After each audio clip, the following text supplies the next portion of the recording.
I don't really pay that much attention to stopwatches. I've had this one for about 10 years. This is the only one that I had up until about a week ago. This is a Hoyer stopwatch. I picked this one up, I think, about $5 at a church yard sale. And a simple minute counter here. This is seconds. This one is due for a service. It's not running exactly the way I would like. Anyway, you start it, you stop it, you push the button, and then return. So I think it's a nice looking watch. Hoyer, as you can see, with a black bezel, a black back that is starting to wear, and kind of a chrome silver color in between the two. Kind of reminds me of an ice cream sandwich. So that was the watch I had. Now, my mother knows I collect watches. I've been collecting them since I was about 13, so she has a pretty good idea, and she goes to yard sales and flea markets to pick up jewelry. She likes silver and gold jewelry, and if she sees a watch for $1, $2, whatever it is, she'll pick it up for me. When I go visit her, I'll just get them. And this past week, well, the week before last, I guess it was, I was up there doing her hardwood floors, and she had watches set aside for me. One of them was a bag of character watches, just designer battery powered quartz watches. And then on the dresser in the room that I stay in, there were 3 watches. There was a pocket watch, cylinder escapement, inexpensive. That was missing the bow, but there is no holes in the pendant for the bow, so I don't know what I'm going to do about that. I just kind of set it aside. That watch is working. And then there was 2 stopwatches. So one of the stopwatches is here. As you can see, it's not in the greatest of shape. I have not opened up the bezel yet, but you can see that the minute hand is broken and kind of just rolling around in there. There is rust on the second hand, yellowing on the crystal, and then everywhere from the 5 to the 35, maybe even 40, is essentially gone. And this is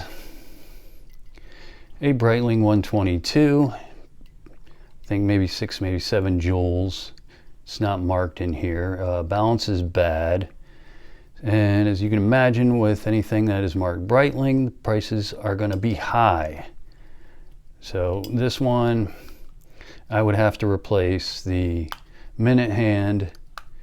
The second hand would, if I can't get that cleaned up, or if it falls apart because of the rust, I'd need to replace that. The dial, don't know if there's anything I could do with that aside from replacing it to make this thing look good.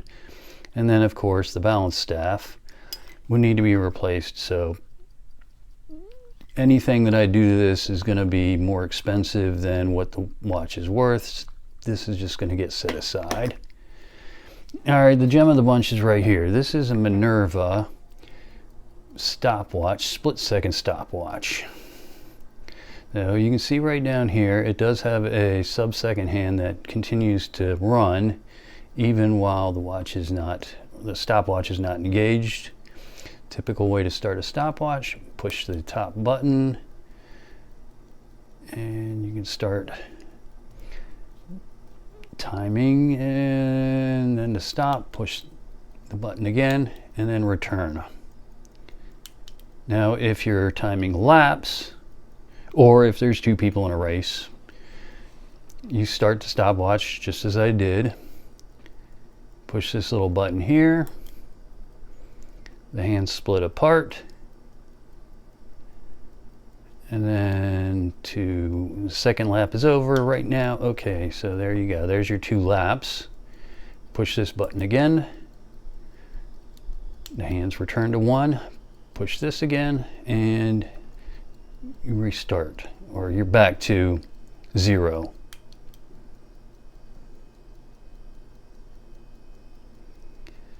Now, of course, the beauty in this thing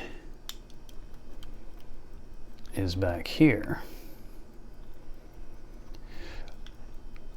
Not right here, but from what I read, and if that's true with this watch, the last 2 digits, the last 2 numbers on the inside of the case back would be the year it was manufactured. I don't know, manufactured would be 1931. And there is the beauty part of this whole thing.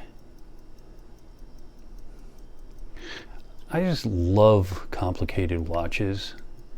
You know, that's the reason I got started into working on watches, was just you have this little machine that you wear on your wrist. In this case, you wouldn't wear it on your wrist, but you know, it's just all these little wheels and gears turning, and they're doing exactly what they're supposed to do to tell you the exact time of day, providing it's running accurately.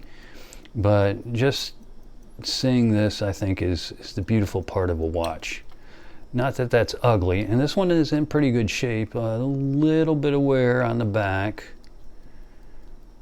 and of course the crystal. I did buff some of it out, but it's got some fissures right along here.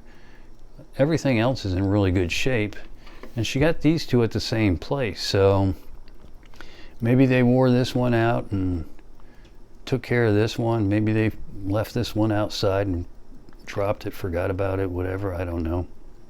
Obviously completely different conditions, even though this one, the case back is in better condition. There's some, looks like somebody touched it with their fingers with glue on it.